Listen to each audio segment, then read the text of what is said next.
Hola, soy la Basmati de nuevo con vosotros. Hoy la Basmati Arte y Literatura va a hacer también otro registro diferente. Os voy a hablar de una cosa que he leído que me resulta muy interesante, ha salido en la prensa en general.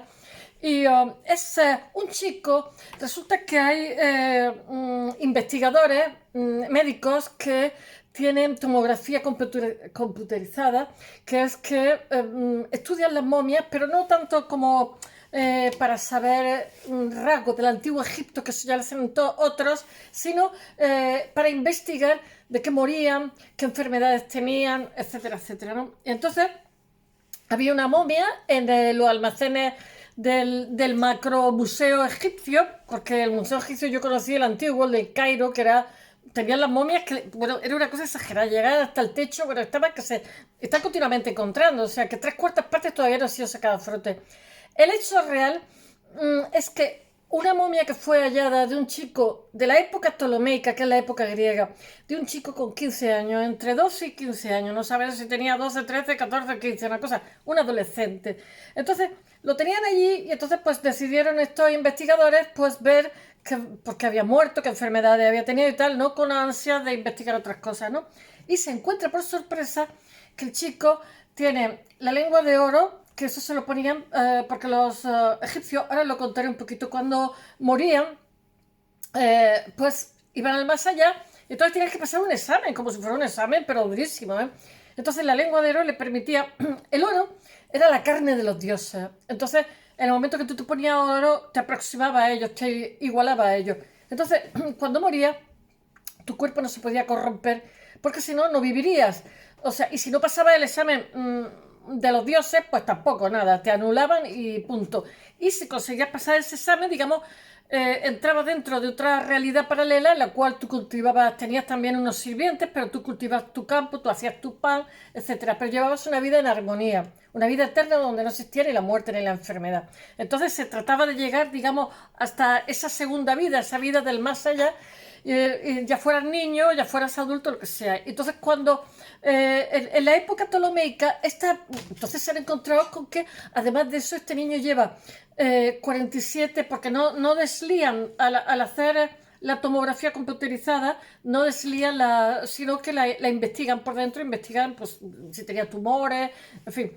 Y entonces se encuentran con que el niño tiene 45 amuletos, 30 de los cuales son de oro macizo y después otros son piedras preciosas, semipreciosas, etcétera, y algunos de barro. Entonces, ellos tienen el libro de los muertos, que el libro de los muertos eh, llega a tener 42 metros. Entonces tenían como que aprenderse la lección antes de morirse. Pero resulta que si tú enrollabas el libro de los muertos en tu tumba, en tu sarcófago, pues tenías posibilidad de cuando fuera al más allá, pues repasarte la lección antes, antes de que te hicieran el examen. Es más, cuando, por ejemplo, estos chicos, como pasa también a los faraones, a la gente que de buena familia, suponían que era de familia real. El lino con el cual lo vendan es un lino finísimo de una calidad extraordinaria. Entonces, en esos linos muchas veces le escriben como conjuros para cuando están con el Ra, porque es una chuleta. Y también, bueno, entonces, por ejemplo, en el corazón, le llaman el chico del corazón de oro. Mirad, ha pasado de ser una momia de tercera que tiene más de un siglo ahí tirada en un almacén que iban a investigar, pues yo qué sé, los médicos, en fin, de que se había muerto tal, lo han puesto en la sala principal del museo, le llaman el chico de oro, porque es un adolescente, ¿no?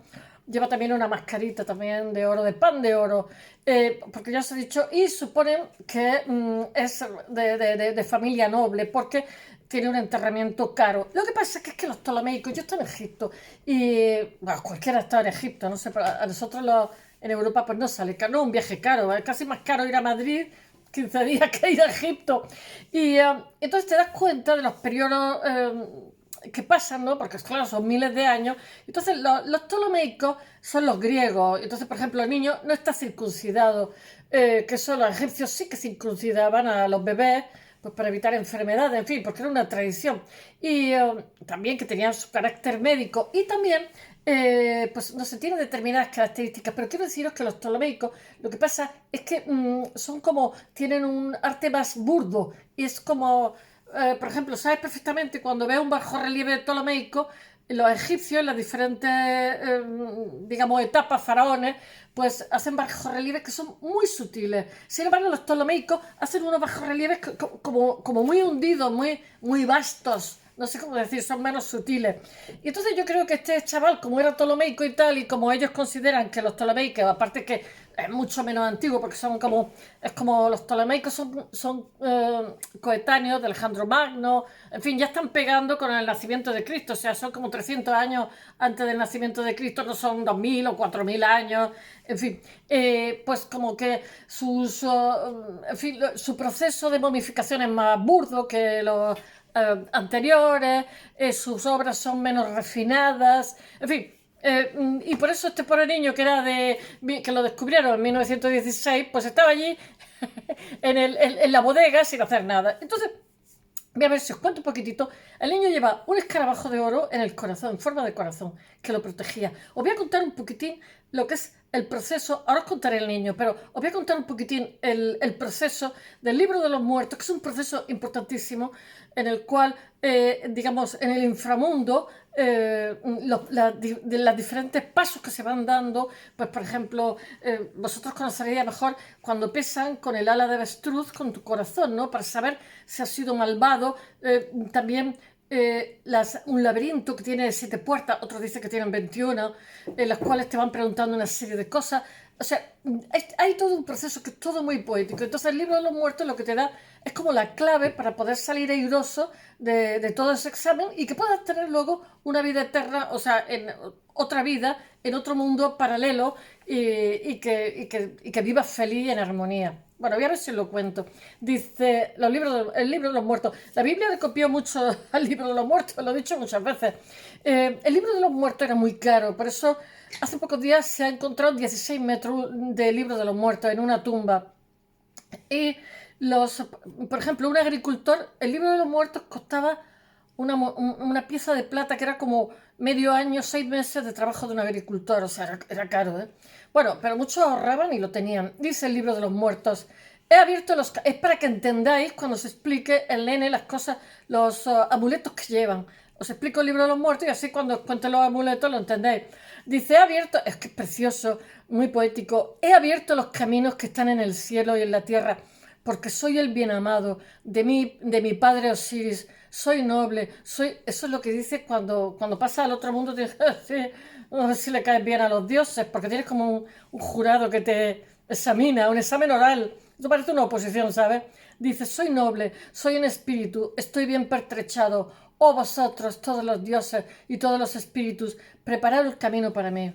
¡Qué bonito! Bueno, los egipcios creían que el difunto emprendía un viaje, como os he contado, un viaje subterráneo en una barca desde el oeste hacia el este, porque llevaba la dirección del sol, del oeste al este. Yo es que estoy en dirección sur, dirección África, como el Re. Re, que durante mucho tiempo hemos dicho Re, el Re es el sol o el Re, que tras ponerse vuelve a su punto de partida. Durante ese trayecto, el fallecido que va montado en la barca de Ra, o de Re, lo que queráis, vamos a decirle Ra, se enfrentará a seres peligrosos.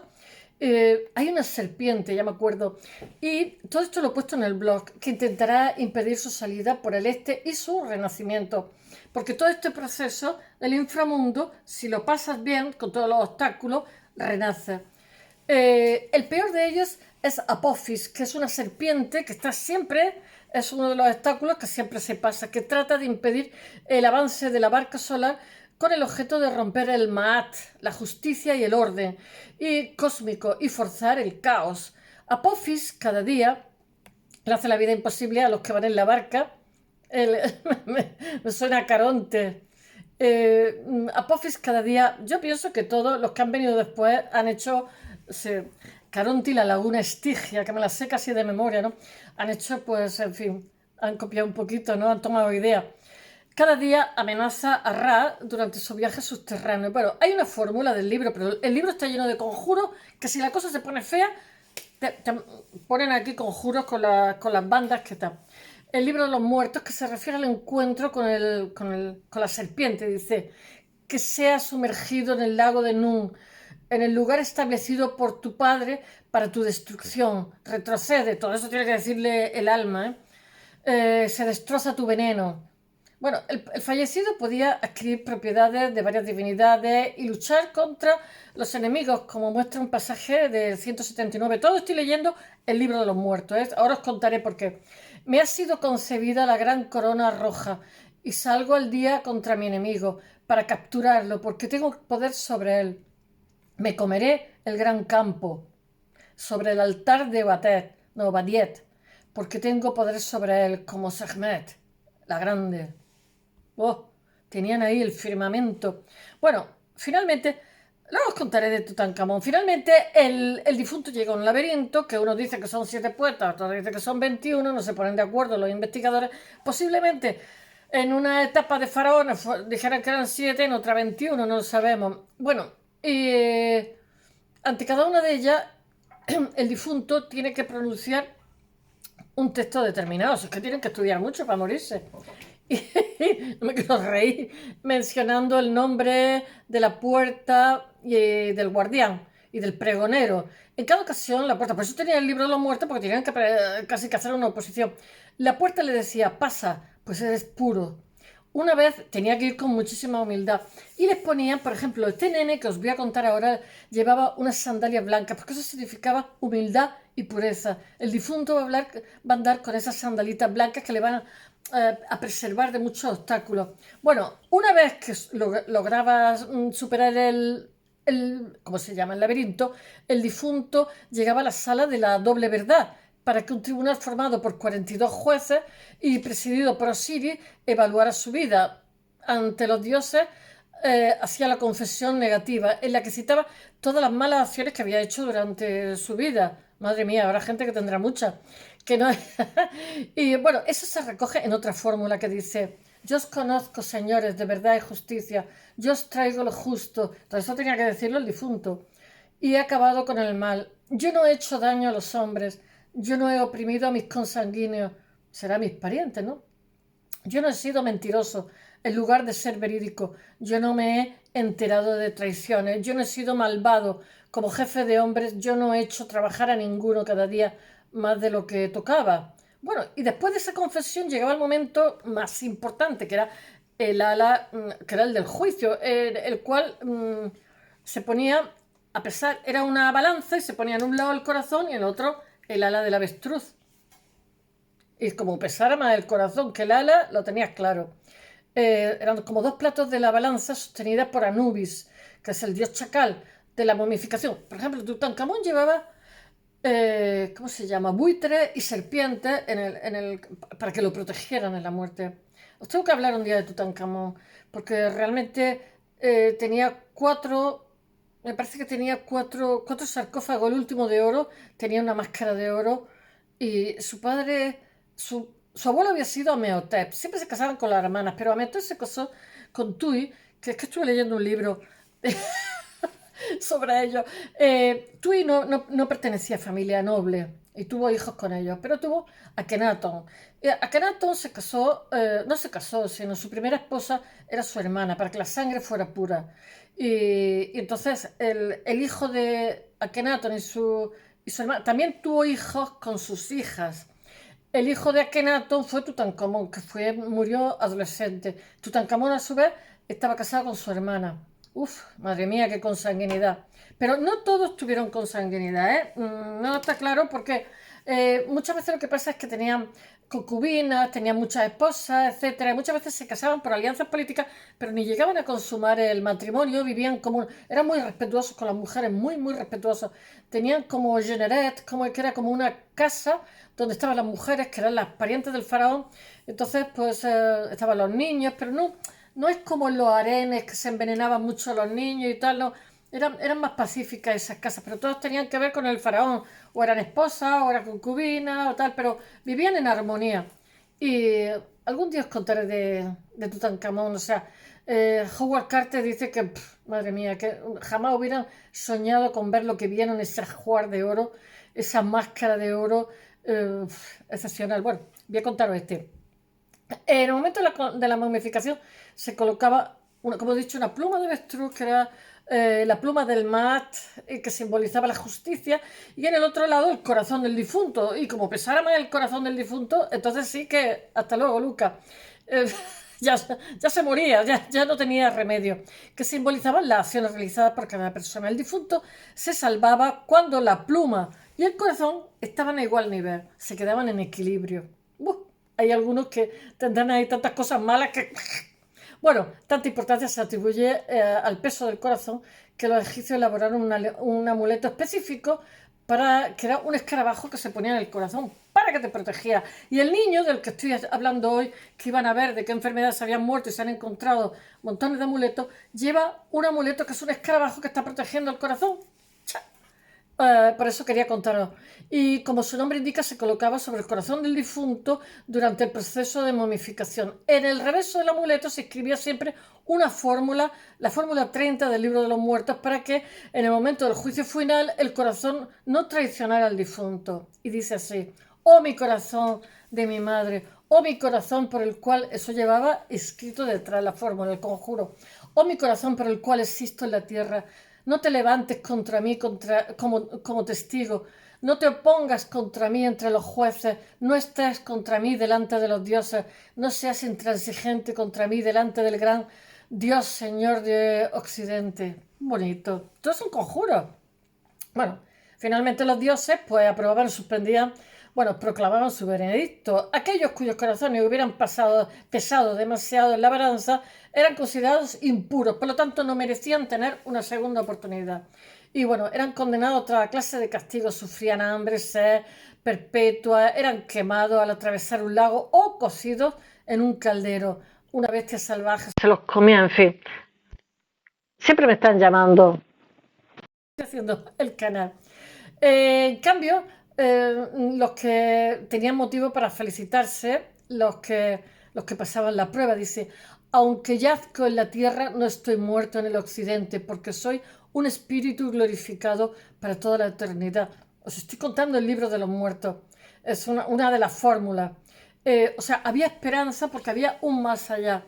Se abría el paraíso de los egipcios. Entonces el difunto iba a disfrutar de una vida. Bueno, y ahora os voy a contar el chico del corazón de oro que le llaman. Bueno, entonces le han hecho una tomografía computarizada a este adolescente para saber de qué enfermedad murió. Lo que estaban haciendo eran médicos y tal, investigadores, pero no, en absoluto era como una momia que tenían ahí que no les importaba demasiado. Un siglo encerrada en una bodega. Y de la noche a la mañana se encuentran con 40 piezas de oro macizo, una lengua de oro y piedras preciosas y semipreciosas en los fetiches que llevaban. Bueno, unos deben de plata la mitad. Bueno, ellos cuando compran el libro de los muertos, ya os he dicho, de 42 metros, que se llama Deben, Deben de plata es como una pieza de plata que es como medio año de paga de un agricultor, de un campesino. Entonces la investigadora que ha llevado esto es una mujer, se llama Salem, y ha expresado el proceso, dice: lleva los amuletos del ojo de Horus, el escarabajo, de los 30 amuletos que lleva, el escarabajo, el amuleto de Akhet, del horizonte, la placenta del nudo de Isis. Muchos eran de oro, otros de piedra semipreciosa, otros de arcilla cocida, muy poquitos de arcilla, o loza. Su finalidad era proteger el cuerpo y darle vitalidad en otra vida. El amuleto de la lengua de oro colocada en la boca del niño debía ayudarle a hablar en la otra vida. El amuleto del nudo de Isis significaba que la diosa Isis protegería su cuerpo. Los amuletos de halcones y plumas de avestruz representan los aspectos espirituales y materiales de la vida. En la parte interior del torso había un amuleto con 2 dedos, el índice y el medio de la mano derecha, para proteger la incisión del embalsamamiento. Se creía que el escarabajo dorado ayudaba en el submundo, en el mundo subterráneo. Le habían colocado sandalias blancas en los pies, mientras que estoy leyendo lo que dice ella, mientras que su cuerpo estaba adornado con helechos. Los egipcios, tenían muchísima fascinación por las plantas y por las flores. Quizás lo que nos pasa a la gente que vivimos en un desierto. Bueno, le habían puesto, dice ella, sandalias blancas en los pies, mientras que su cuerpo estaba adornado con helechos. Las sandalias tenían probablemente la finalidad de permitir al niño caminar fuera del ataúd. Según el ritual egipcio del libro de los muertos, el difunto debía llevar sandalias blancas para estar piadoso y limpio antes de recitar sus versos ante los dioses. A los antiguos egipcios les fascinaban las plantas y las flores y creían que poseía efectos sagrados y simbólicos. Se colocaban ramos de plantas y flores junto al difunto en el momento del entierro. El escarabajo del corazón, el que os he mencionado antes, que se ponían al lado del corazón con unas palabras, con unos conjuros, que se menciona en el capítulo 30 del libro de los muertos, era importante para el más allá durante el juicio del difunto, y es el pesaje del corazón contra la pluma de la diosa Maat, para que la pluma no pesara más. El escarabajo del corazón silenciaba el corazón del día, del juicio, para que no atestiguara contra el difunto, para que estuviera calladito. Se colocaba dentro de la cavidad del torso durante la momificación. A este chico le quitaron todo el cerebro y tal, pero sin embargo le dejaron el corazón con el escarabajo para sustituir al corazón, que eso no lo hacían los egipcios, estamos en época ptolomeica.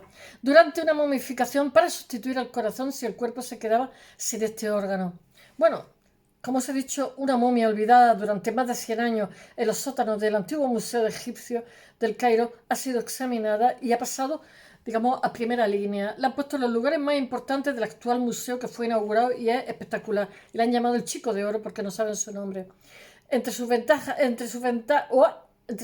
se esconden 49 amuletos, muchos de ellos de oro. El Chico de Oro, que le han llamado así, había pasado... En Inglaterra han dejado de llamar momias por respeto a estos siglos.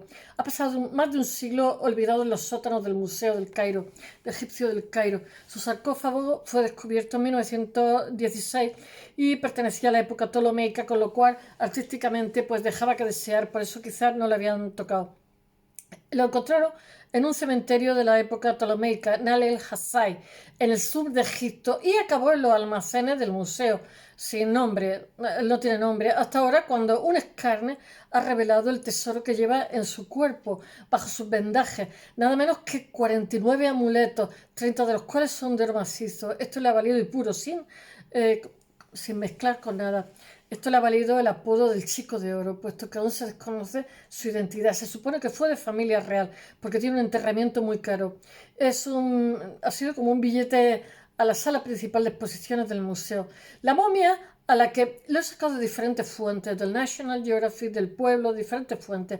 La momia a la que el museo ha apodado el Chico de Oro es la de un adolescente de unos 15 años, claramente, de un estatus bastante alto por el tipo de enterramiento que tenía caro y por la cantidad y calidad excepcional de los amuletos, del lino que lo envolvía, de la forma en que fue enterrado. Su cuerpo se encontraba dentro de 2 sarcófagos, uno exterior dorado y con inscripciones en griego, porque estamos en la época ptolomeica, y otro interior de madera, y una máscara de oro cubría su rostro. Por eso los cristianos que hay son cristianos ortodoxos en Egipto, que son una minoría, pero son una minoría muy poderosa, son anteriores a los musulmanes. Tenía una mascarita que le cubría el rostro. Se ha realizado un TAC para examinar el cuerpo, como os he dicho antes. Según los investigadores, todo parecía indicar que murió de muerte natural, no de muerte violenta. Los resultados del examen han sido publicados en la revista científica, porque es que a ellos no les interesaba investigar la costumbre egipcia y de pronto se han encontrado.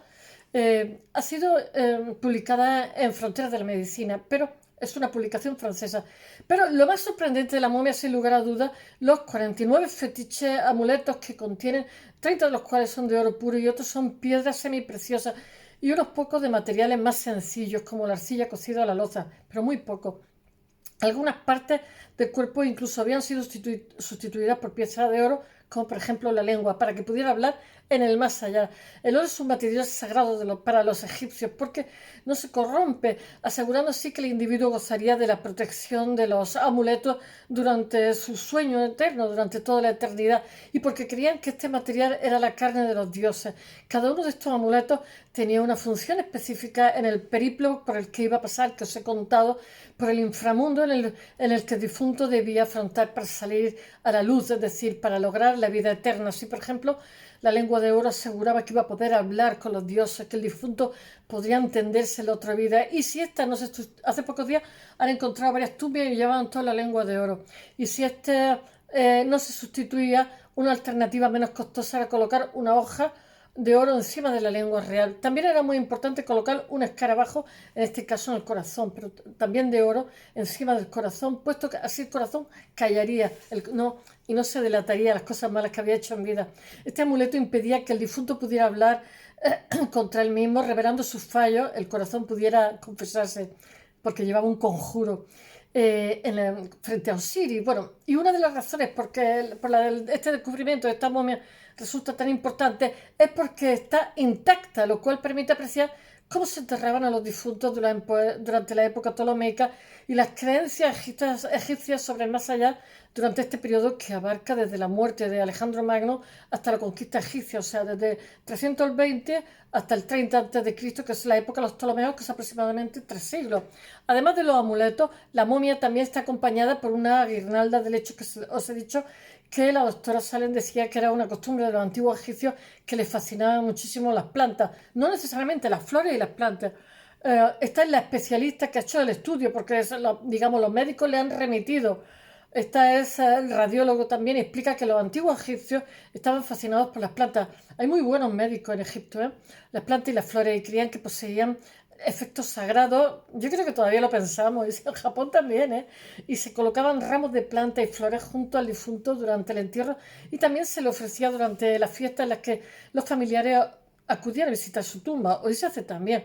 Uno de los detalles más reveladores de la momia es que el pene no está circuncidado, y que era una práctica que realizaban realmente los egipcios, pero no los griegos, por lo que podría pertenecer a la realeza. De hecho, la dinastía ptolomeica, que gobernó Egipto durante casi 300 años, era de origen macedonio. No sabemos si el oro también es de origen macedonio.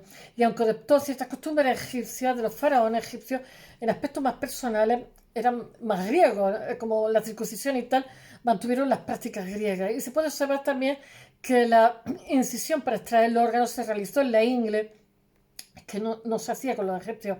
Como revela un amuleto colocado junto al pene, y tenía la función de proteger esa incisión.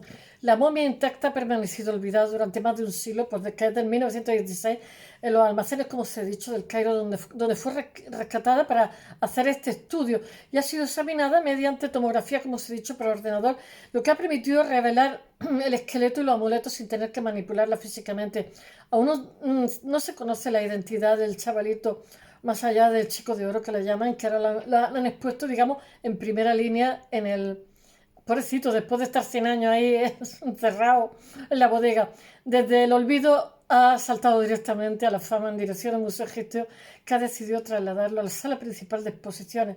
Y en este nuevo sitio los visitantes pueden admirar la momia junto a imágenes TAC que se le han realizado, y así como una réplica del escarabajo que tenía en el corazón, que estaba realizada mediante impresión 3D. Bueno, espero que os haya gustado y hasta mañana.